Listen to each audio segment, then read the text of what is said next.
All right, so we just finished at the Republican Party. Trump's won, and Roger just had some observations about my behaviour in the Trump Party.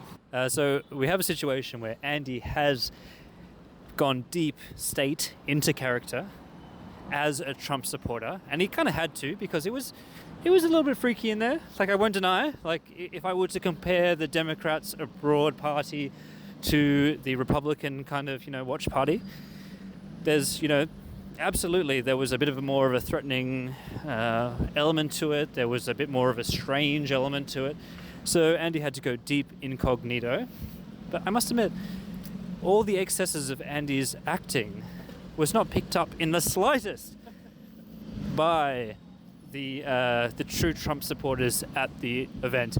And maybe this is the most worrying aspect of it all, that, the excesses of it will continue for the next 4 years. I will say that there were less true Americans, would you say, Andy, at this event? There were literally no Americans there. In fact, I don't think I saw a single American there, whereas the Democrats Abroad Party was literally Democrats abroad, as in Americans abroad, which I think says something a little bit about, kind of the nature of where we were. Like, it was more hostile, definitely, like at the Republican Party. Threatening is the right word. Okay, so I did a bit of a... we attempted to do some vox pops, and I did one, which we might upload. I don't know if we'll have by this time, because we haven't uploaded these, because this wasn't the environment where you take out your laptop and start content creating, right?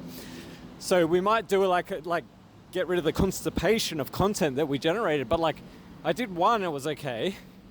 Then the next guy, I asked him, oh, would you like to say something? He's like, who do you represent? Where are you from? And it's like, oh, okay, I'm just gonna go to the bathroom for about 5 minutes so this guy doesn't remember me.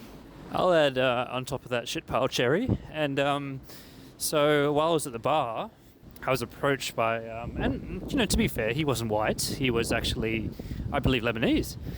But he said to me, bro, we're going to win. We're all going to grab him by the bussy, with a B, right? But not even pussy with a P, it was bussy with a B. And so it was just a different crowd. It was a different kind of vibe. And not to say that it was a very bro-y kind of thing, but it was very eclectic. I think there were some, old RSL type dudes there. There were, ethnic people there, and everything in between, the traditional kind of Fox News crowd. So just a very different crowd. If I had to judge it, it was, a little bit more threatening, a little bit more hard, a bit harder to navigate, especially from a content creation point of view. And we were just a little bit more tense. But and this is also in the context of Trump winning. You can only imagine what it would have been if Trump was actually losing as well. So we both have a funny bag story. So my funny bag story is that Donald Trump kept falling over all night, the cardboard cutout. My bag was used by someone to hold him up. And that was, I thought pretty funny, pretty ironic, given my view on Trump. But you also have a Donald Trump bag story, don't you, Roger? So I think actually after Donald Trump was declared as the 47th president of these United States. Is it 47? Oh, fuck knows.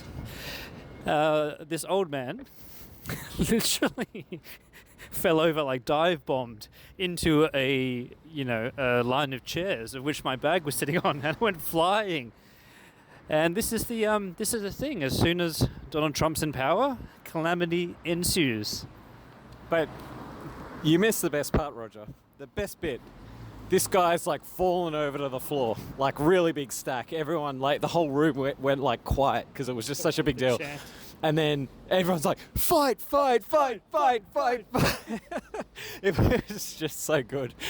Actually, can we just say how amateurish the whole thing was? We're watching Fox News coverage from some laptop, and the audio didn't work. And I said to Andy, actually, this is exactly how I imagine a watch party if university students were to, us at university age, were to host it. There were, projectors connected to through a HDMI cable to laptops, and they couldn't fully close the laptop because it would have gone to sleep. So there were like half a jar of laptops everywhere. There was, a spread of like nibbles. It was just really amateuristic compared to the Democratic event. That's not to say much or pass any judgment, but it is what it is. All right. Well, I think we'll give we'll withhold proper analysis because I don't think either of us are particularly informed on what happened. But certainly, personally speaking, this is not the result I was hoping for. Yeah. How about you, Roger? I'm actually genuinely surprised by the result, especially Trump winning the popular vote. And I think my overall, the point that I want to convey is that when you're here at a watch party in person, it actually is very challenging to be analytical about it because it's all about the football atmosphere of things. It's about talking to people. Everyone's drinking. It's not Nate Silver. It's not Anthony Green trying to track the things. It's actually much more of a football party atmosphere. Yeah, so I think we'll let that to come, although we may not replicate that because no doubt there'll be much said about it in the next week or so. But maybe we'll cover the personal feeling to it. So over and out. Over and out.